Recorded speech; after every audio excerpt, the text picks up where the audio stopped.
Jubilito TV Official. So yun.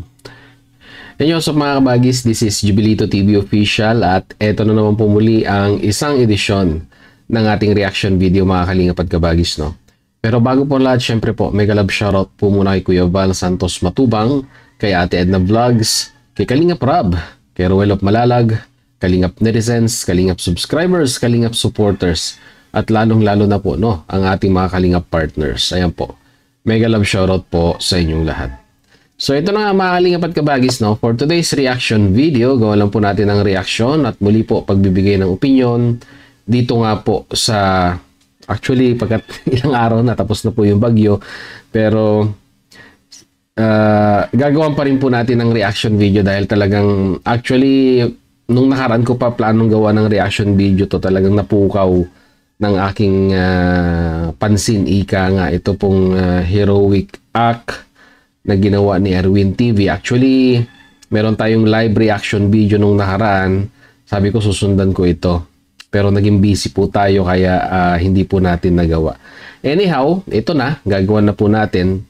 At hindi naman po pwedeng hindi natin palampasin dahil talagang nakakadurog naman po talaga ng puso yung sitwasyon, no? Ang tinutukoy ko po yung pagpunta ni Erwin TV Official kay Nanay Rowena nung humupa na po, no? Nung bumaba na po yung tubig, no? At talagang alam nyo mga kalingap, no, talagang madudurog po ang puso ninyo doon po sa sinapit ni Nanay Rowena dahil nga po 2 araw, no, silang nasa bubungan, no, dahil nga po sa pagtaas po ng tubig ay kinakailangan nilang lumikas doon sa tuktok ng kanilang bubungan para hindi po sila malunod, no. Just imagine mga kalingap at kabagis, no, 2 days wala kang masisilungan, basa ka sa ulan, gutom, lamig, lahat na po ng elemento ay ibinabato sa iyo sa mga pagkakataong iyon. Pero salamat po sa Diyos at binigyan ng lakas itong si Nanay Rowena at ang kanyang anak para po malampasan itong mga pagsubok na ito. Kaya nga po itong si Erwin TV Official ay mangiyak-ngiyak na lamang po nung papunta doon sa lugar nila Nanay Rowena dahil pati po, no, on the way, hindi pa totally nag-subside yung tubig, ay makikitaan po natin na tumawid pa rin itong sila Erwin TV sa medyo hanggang tuhod na tubig bago po makarating doon sa bahay nila Nanay Rowena. At pagdating nga po doon ay talagang lalo pa pong naging emosyonal ito pong si Erwin TV dahil nga po talagang you can hardly imagine mga kalingap yung sinapit po nung 2. So syempre po without further ado, simulan na po nating panoorin, no, yung pong naging pagpunta ni Erwin TV dito nga po kila Nanay Rowena.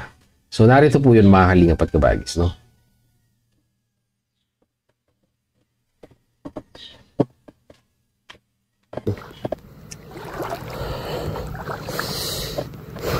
Hindi ko lubos akalain.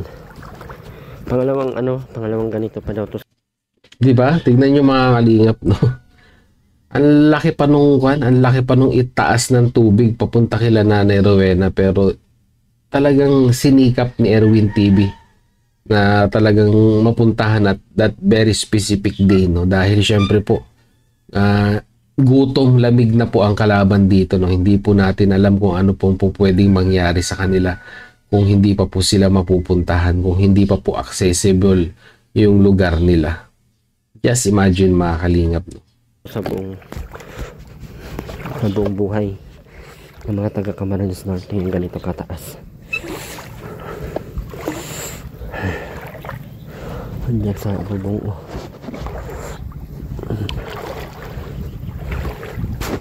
Ana!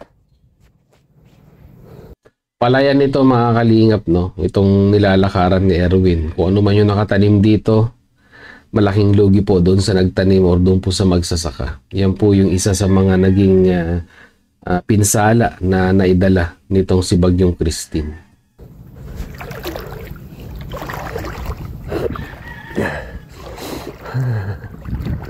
Malapit na tayo guys. Mga kalingap. Kunting taas na lang. Ay, basa yung ating baywang. Ang ano namin, ang teknik ko kasi dito sa gilid ako dumadaan. Na ano ko yung linya, yung hanggang saan yung hangganan, doon lang ako na kasi hindi na makikita eh. Ay, Diyos ko, tabang. Sabi niya basa na yung kanyang bewang, so ibig sabihin po, mali yung sinabi ko kanina na hanggang tuhod. Hanggang bewang po pala.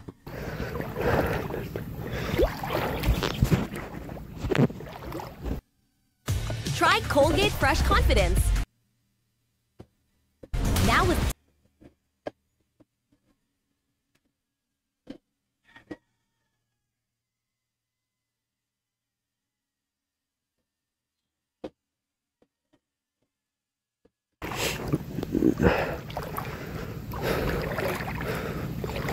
Konti na lang, malapit na. Ay, salamat Lord, thank you.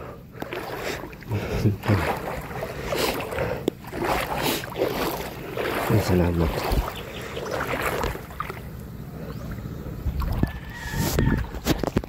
Grabe oh. Ang layo yung tinawid ni Erwin, mga kalingap.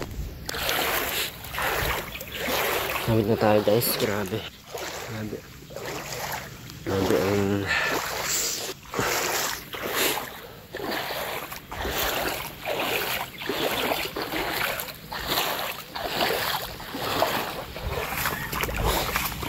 Hiram yung putik oh. Kapal.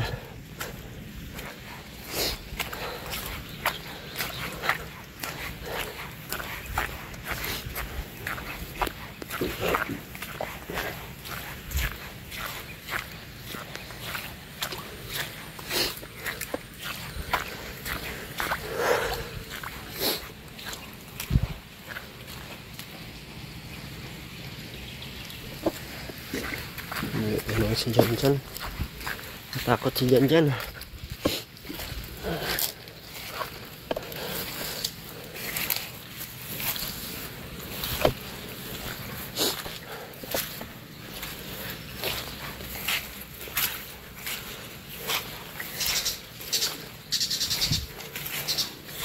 ang putik oh.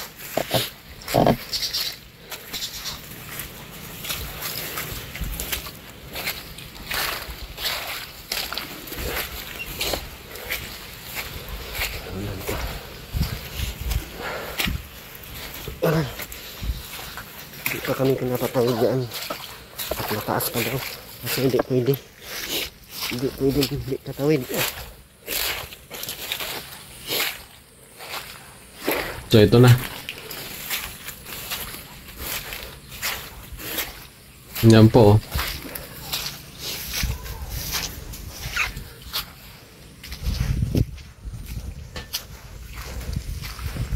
Pero ina, paano ka na? Grabe. Saan ka nang akyat? Kinabaw. Ha? Kinabaw. Saan? Doon sa kinabaw. Bubong ng niro. Dito?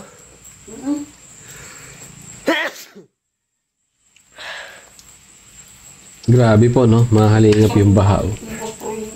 Na sanit na basa ang bumha. Masanit. Ay nabasa. Naka-wonder po lang pa. Tingnan mo ang pagod mapagod magparam.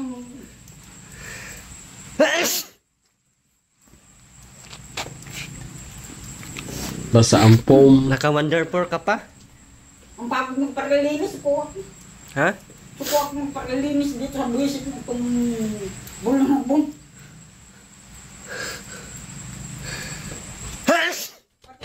Kung manipis ay ng sanit din.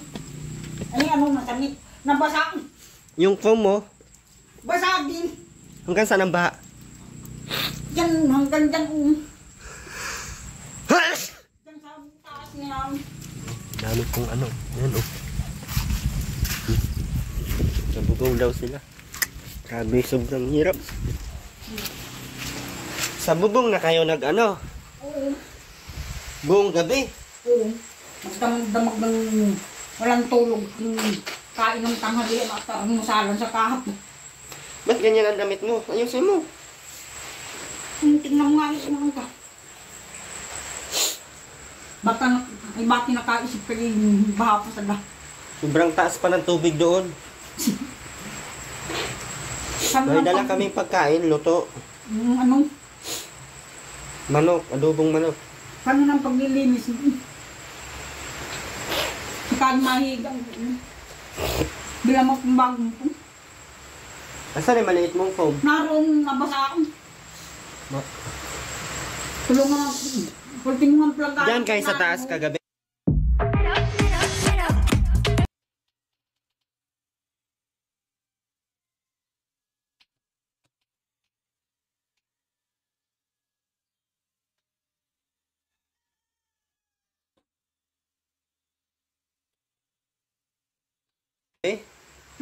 Naisip ko nang nain. Saan kayo nangyero? Dito sa taas? Oo, isip ko nang nain. Taguldag dyan yung mapunas. Ang tingnan minabahan ko. Siyang kinuha ng buwisit na bak. Lord. Malakas pang ulan. Ulan na naman, no? Nasa taas daw sila sa bubong. Sobrang nakakailungkot. Oh.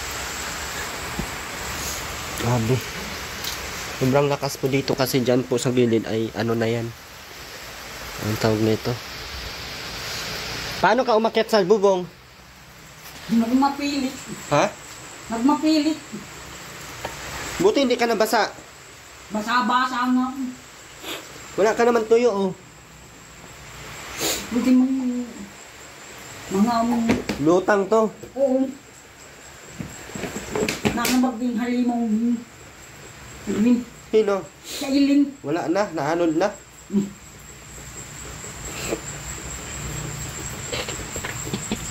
Buong araw, buong gabi kayo sa taas. Paano ulan? Sobrang basa. Paano ka nakatulog? Ha? Walang tulog yan, panigurado. Gising. Hindi kayo natutulog? Di. Linisan. Ha? Oo. Ang pagod magparaliwalis. Erwin, Oo. linisan mo naman. Mapagod magparawalis.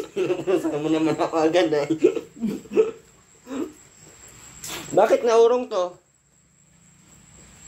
Ha? Napalagay nga dyan. Hanggang nga dyan. Ang bubong? Oo. Buti hindi bumagsak, pinatungan mo yung bubong. Di naman. Oh Lord. Sabi yung tama yung sabi mo malalim. Walang pumunta dito magtulong sa inyo? Wala, bali wala lang nga. Yung pitsil ko inaanog. Okay.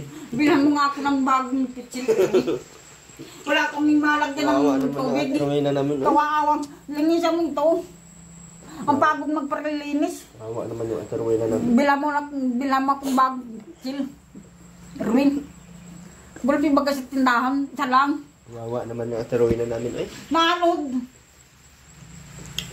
dapat magawa natin itong taasan. No? Sana may mag-sponsor, no?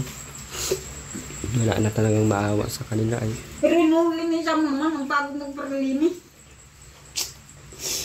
Grabe. Ano? Tawo linisan. Umiyak ako at na. Grabe naawa ko sa inyo talaga. Di ko alam nangyari. Saan ka dumaan papuntang taas? Diyan. Saan? Turo mo.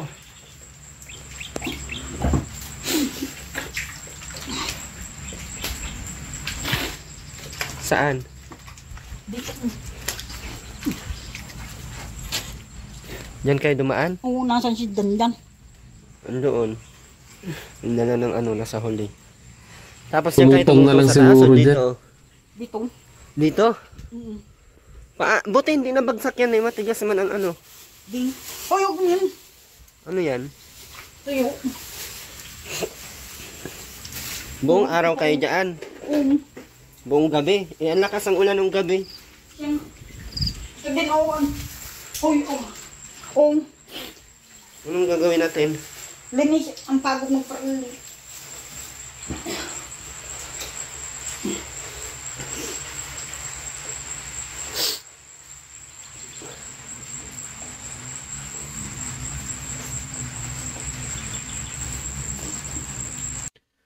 So yun ang mga kalingap at kabagis, no? Para po sa full video ay pasyalan na lamang po natin sa official YouTube channel ni Erwin TV, no? Official.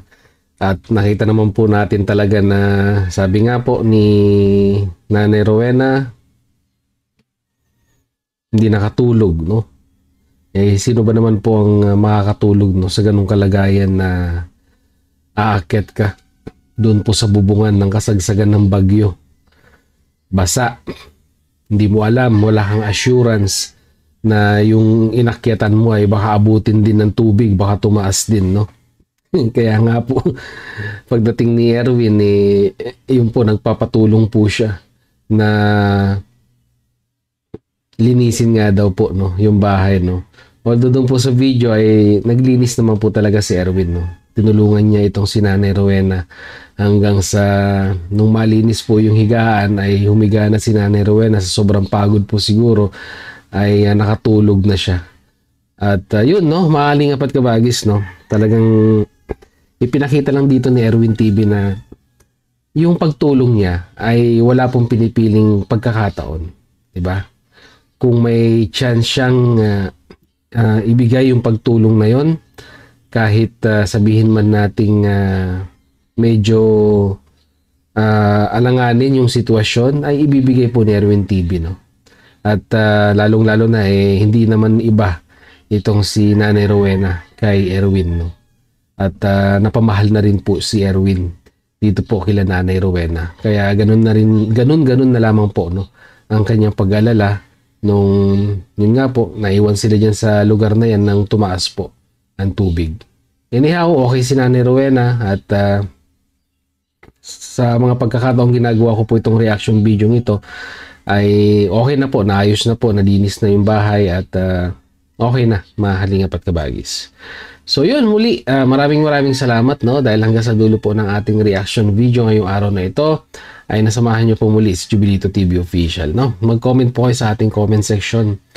Ano po ang inyong masasabi, opinion, reaction dito po sa naging pagbisita ni Erwin TV Official pagkatapos po ng bagyo dito po kay Nanay Rowena, no?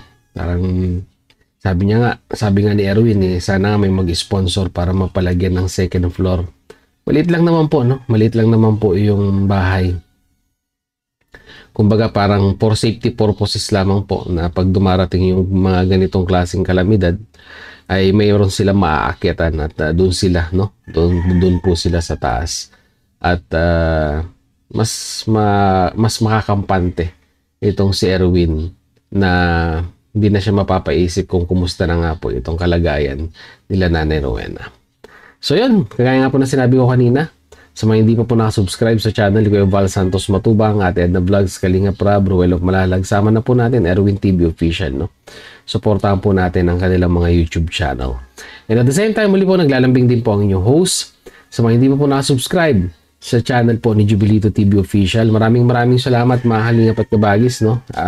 Another milestone na naman po sa ating official YouTube channel dahil po tayo po ay nasa 77,000, no? More than 77,000 subscribers na po, no? Maraming salamat po, no, sa inyong suportang ibinibigay kay Jubilito TV Official. So hanggang dito lang mga kalingap at kabagis. Once again, this is Jubilito TV Official, proud member po ng Team Co-host ng Karepa at ng Karepa Year 2024. As I always say, mga kalingap at kabagis, peace, God first, God bless po. Bye!